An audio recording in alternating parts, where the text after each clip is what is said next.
The Alabama Farmers Federation and the Alabama Farmers Cooperative proudly present Simply Southern with your hosts Jim Allen and Mary Johnson. Good morning and welcome to Simply Southern. I'm Jim Allen. And I'm Mary Johnson. Many Alabama employers are looking for skilled labor. Today on Simply Southern, you'll meet some high school students who are taking advantage of dual enrollment, which allows them to earn college credit. Beef, it's what's for dinner. Got milk? These familiar phrases are just a couple of examples of farmers investing in their industry. Later we'll show you how producers use checkoff funds to improve their bottom line. And if you don't think you have enough room for a garden, Sydney Phelps of Bonnie Plants will show you how to grow fresh vegetables in the smallest of spaces. But we begin this morning in Decatur, where we'll introduce you to the largest private collection of Civil War artifacts in the nation, right here in Alabama. Stay tuned. Simply Southern continues in a moment. There's no such thing as downtime when you own a farm. This is your land. You tend it and try to get the most from it, no matter the weather or time of day.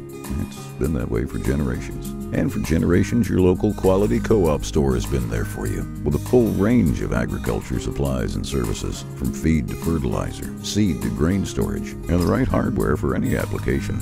You'll always find what you need, plus friendly, knowledgeable advice at your local quality co-op store. There's one near you. The blessing of Alabama agriculture is more than 3 meals a day. It means independence from foreign nations, freedom to pursue other jobs and activities, conservation of natural resources, and preservation of family values.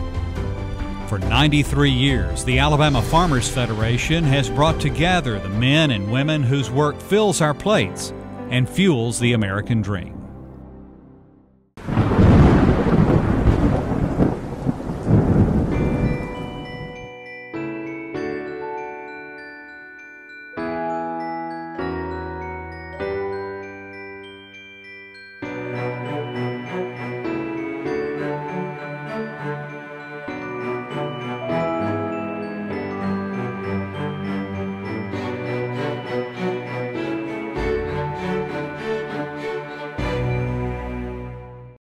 The way we communicate is always changing. My friends and I text a lot when we can't be together, and even when we are. As an alpha agent, even my customers text me. It's just the world we live in, and it works. It's another way we provide great customer service.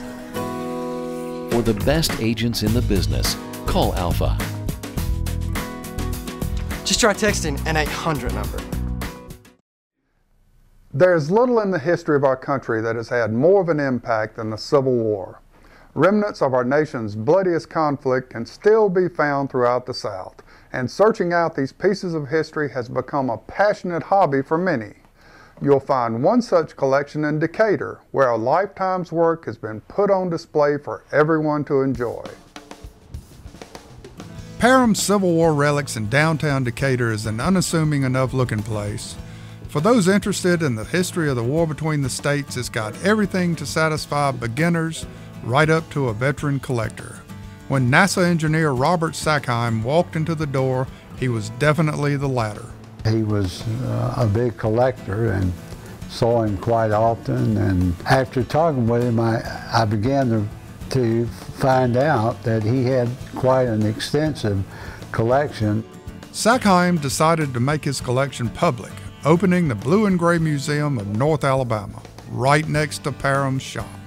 It's the largest private collection on display in the country. I don't think the government-owned and operated museums throughout the country has as much as this museum has.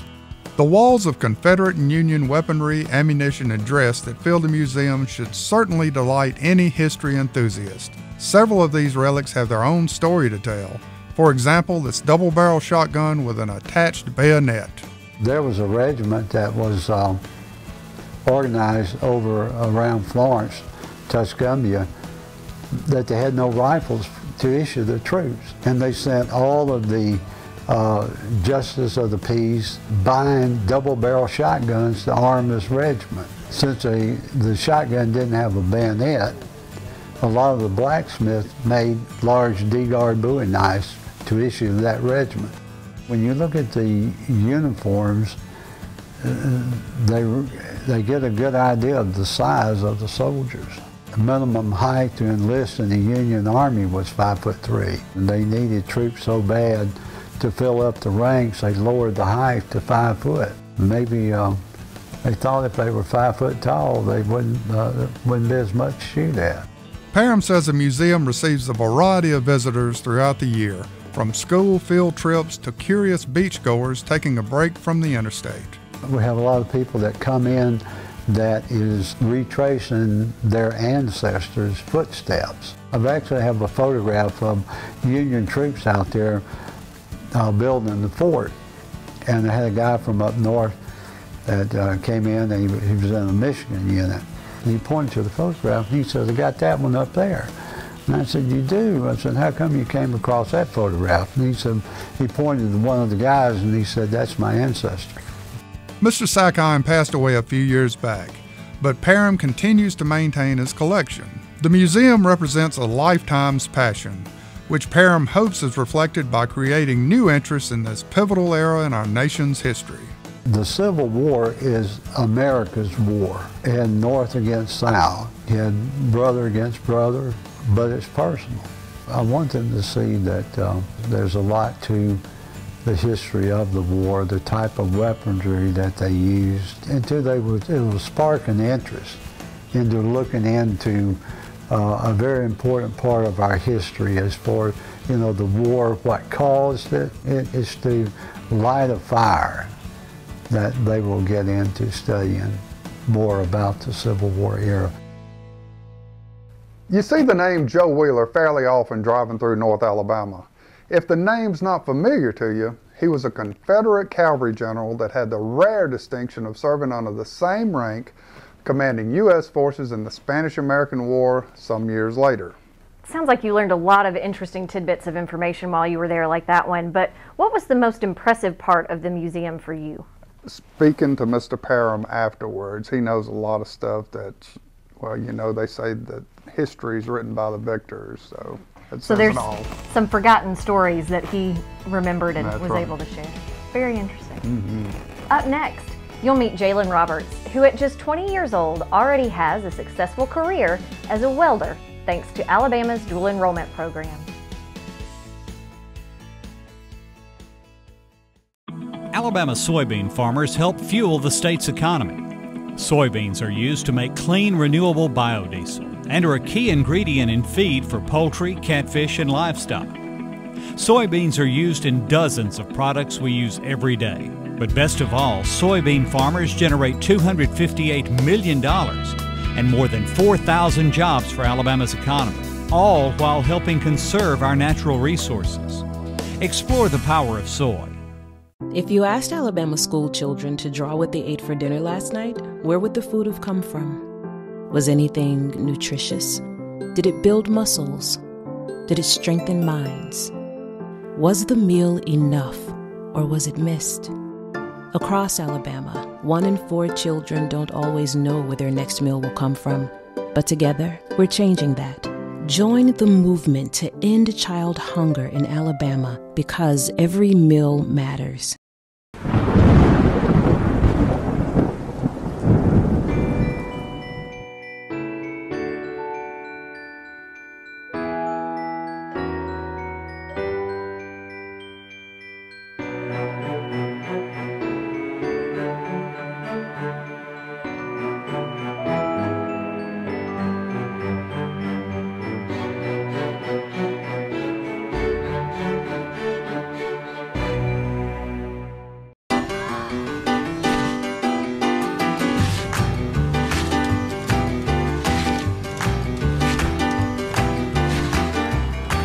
Seriously? Have some respect. Pick it up, man. Did you just litter? Take pride in your school. Pick it up, man. Clean it up, dude.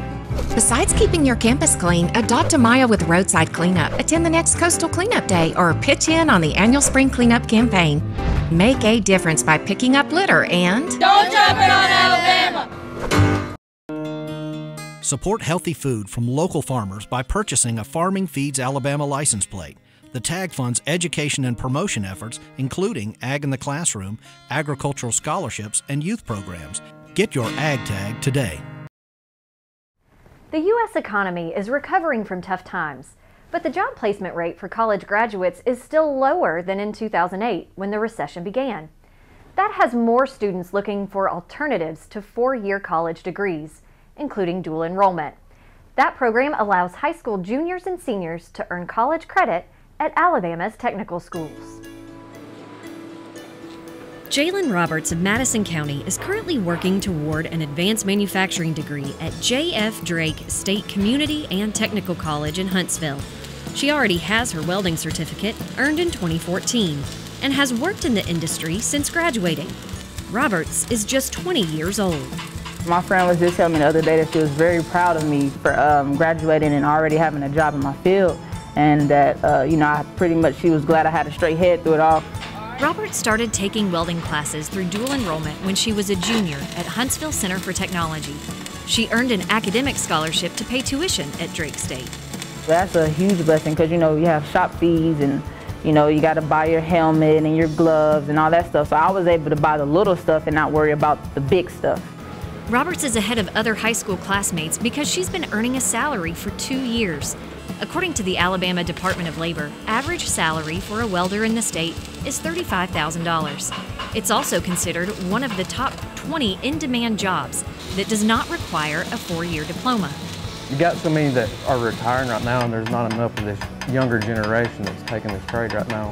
If you're working in this area, you're gonna average out $18, $20 an hour out of school.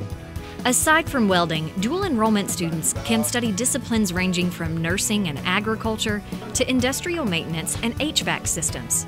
Carl Henry is the division chair for engineering technology at Drake State, another high-demand career. Dual enrollment is a fantastic idea. It gives a high school student a chance to get a jump start on their career. That's what it does. It also gives them an opportunity to sample a career and see if it's something that they really like or not. And it's a fantastic opportunity.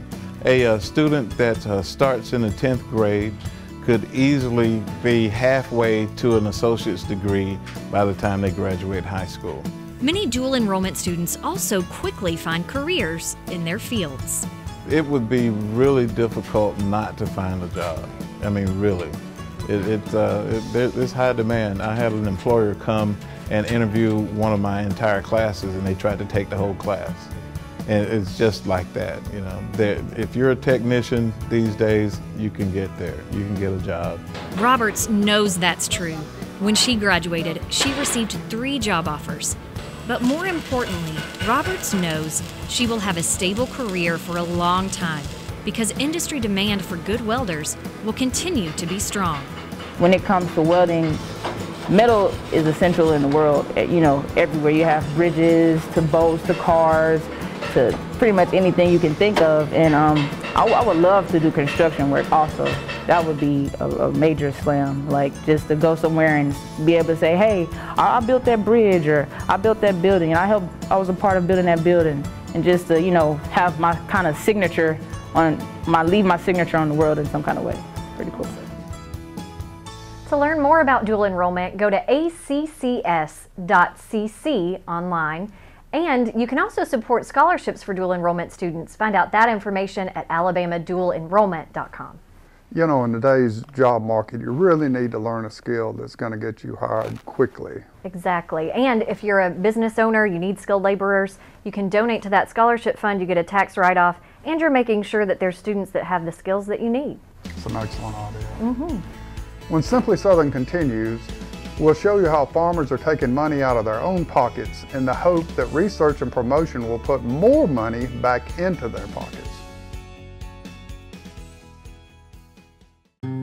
Nothing brings the family together like U.S. farm-raised catfish. American catfish farmers are dedicated to producing a premium, healthy catfish with a consistently mild, sweet flavor. Because we take as much pride in our work as you do in your cooking. From our family farms to your family's table, you can be sure you're getting the highest quality fish. Because your family deserves the best. U.S. farm-raised catfish. Today's farming operation is more complex than ever before, with precision agriculture becoming an integral piece to farm management. AccuField provides precision agriculture technologies and site-specific management capabilities in a simplified and interactive format, helping you put all the pieces of the farming puzzle together. For more information, visit us at www.accufield.com. Alabama wheat and feed grain farmers grow food, fuel, and freedom. Their harvest helps feed Alabama's multi-million-dollar livestock, catfish, and poultry industries while reducing America's dependence on foreign countries for energy and food. By combining their strength with farmers of other commodities, feed grain growers are fueling the economic growth of Alabama communities. For nearly 50 years, the electric cooperatives of Alabama have been giving young people an opportunity to visit our nation's capital, where they learn about the value of electric cooperatives and the importance of grassroots advocacy. Top students join with thousands of others touring monuments, landmarks, and meeting with their congressional delegation. The Rural Electric Youth Tour program, just one more way the electric cooperatives of Alabama are investing in the future of our state. If you've got milk and believe that beef is what's for dinner, then you're proof that farmer-funded checkoff programs work. As Kevin Worthington tells us, producers of a number of commodities contribute to these programs to fund research and promotion. When Kent Holditch needs something done on this catfish farm, he knows he'll be the one doing it. So when it comes to finding solutions for problems he faces, he depends on himself for that as well. Well, this market's so small that it's really hard to get somebody involved with research for disease is our biggest issue. And the day and time, our university is not able to get the money that they need to help us out without us putting something into it. And they do a good job of collecting other monies to help, but without this core seed money, then they wouldn't be able to do what they do to help us. Farmers growing a number of crops in Alabama contribute to various checkoff funds. For some, the contribution is based on crop yield. For others, it's based on how much they're paid. The catfish checkoff is a little bit different. Catfish checkoff is funded by the farmers. They put in $1 per ton of feed that they purchase every year.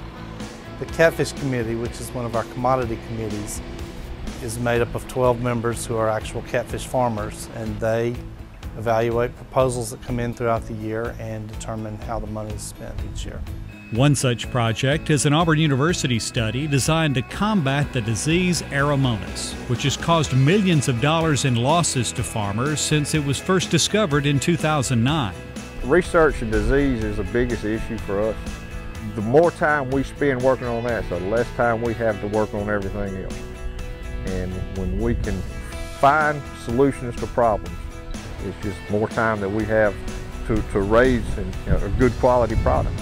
We spend probably half of our money at least on research projects to solve problems that the industry is facing, whether it's Aeromonas diseases or other issues like off-flavor catfish and things like that.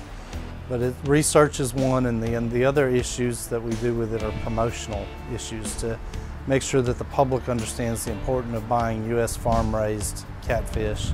Foreign imports have taken a big bite out of the U.S. catfish market, but Holditch says buying fish grown in this country is far more important than just putting money in his pocket. It's a matter of food safety. The U.S. product, what we do to make it as safe as possible, I mean, this is stuff that not only we're trying to sell out to the public, we eat it ourselves and feed it to our children. And, the difference in what we do and what an outside import market is doing, we try to separate us from the others. This year, the 100 or so catfish farmers in the state are expected to contribute as much as $150,000 to the fund. Most of them say they really don't miss the extra dollar per ton of feed and consider it money well spent. It's worth every penny to me. For Simply Southern, I'm Kevin Worthington.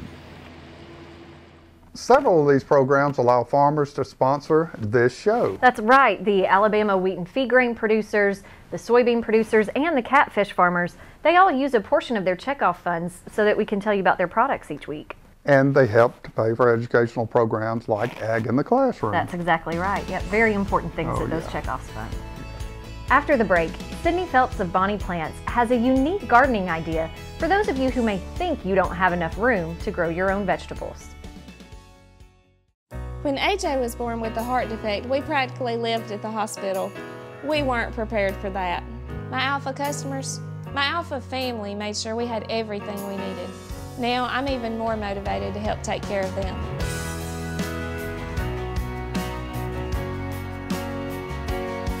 Who I am fits what I do.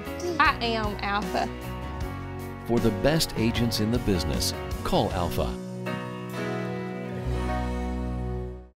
What one thing can you say about your local quality co-op store? You can trust us. You get what you need for your farm, for your lawn and garden, and the safest products for your pets.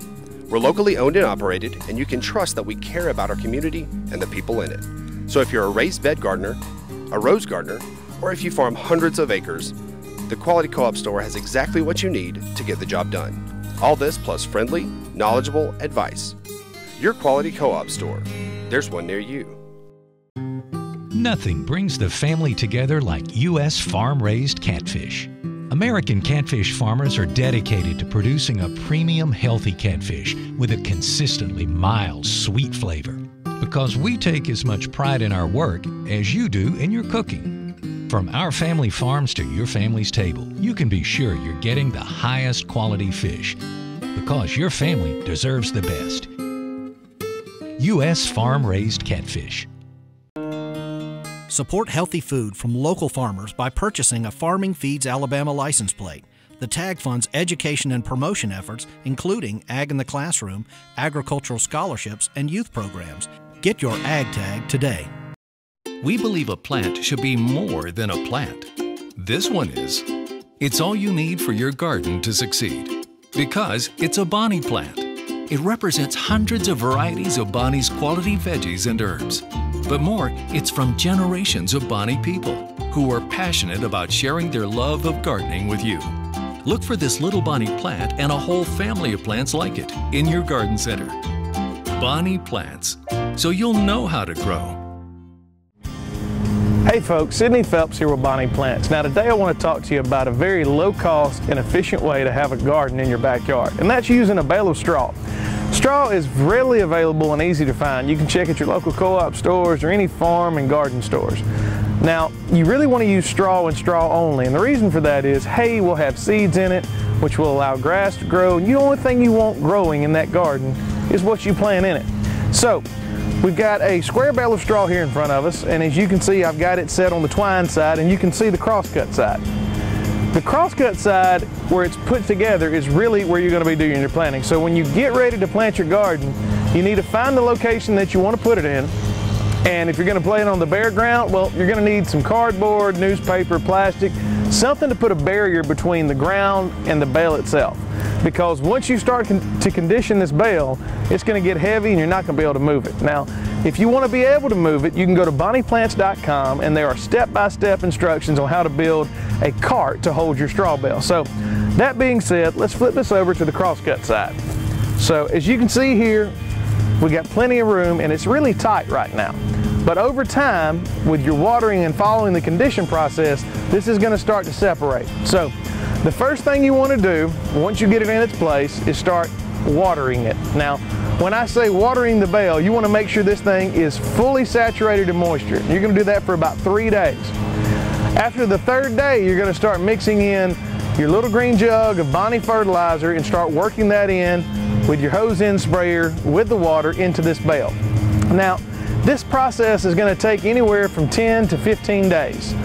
Now, you can put a thermometer in here, you can watch it. The bale's temperature is going to rise to 120 degrees, and that's why we want to condition it now, because if you don't condition it when it goes through that heat, it's going to burn up whatever you plant. So be very, very aware of what you're doing and make sure that that temperature and that heat is gone out of the bale. Once that process is already gone and the bale is conditioned, you can start planting. And that's easy as getting your favorite tomato or pepper plant. So we've got a tomato here today in our Bonnie biodegradable pot. And basically what you'll do is you will carve out your section, because this bale, once conditioned, is going to be a lot softer. You'll plant the plant in there. You want to go a little bit more than container deep, of course, with the tomato, about halfway or a little more. Peppers, you're going to plant container deep.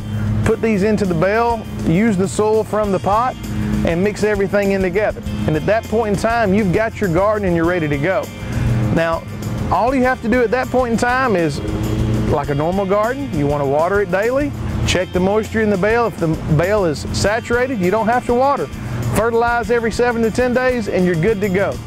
For more instructions on how to start your straw bale garden at home, go to bonnieplants.com, check out the step-by-step instructions on how to condition and set your bale, and if you want to put it on that nice little carry-around, well, we've got the instructions for that as well. Otherwise, you can check out the mobile app Homegrown with Bonnie Plants.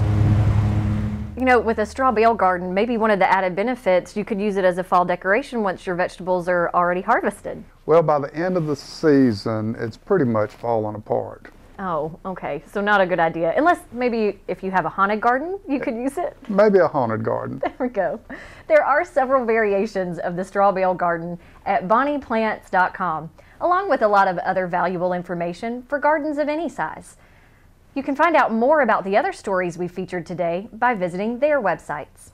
The largest privately owned collection of Civil War artifacts in the U.S. is at the Blue and Gray Museum in Decatur. Get more information at alabamacivil-war-museum.com. You can find out more about dual enrollment and scholarship opportunities at alabamadualenrollment.com. And information on how checkoff dollars are being spent for a number of crops in Alabama can be found at the Alabama Farmers Federation's website, alphafarmers.org. Each week after our show airs, it's posted online at simplysouthern.tv.net. Visit us there if you missed a show or want to look back at a story you liked from a previous episode. While you're online, take a moment to like our Facebook page and join hundreds of other viewers who follow our show regularly. That's all the time we have for this week, folks. Thanks for watching. I'm Jim Allen. And I'm Mary Johnson. We hope you'll make plans to join us again next Sunday morning.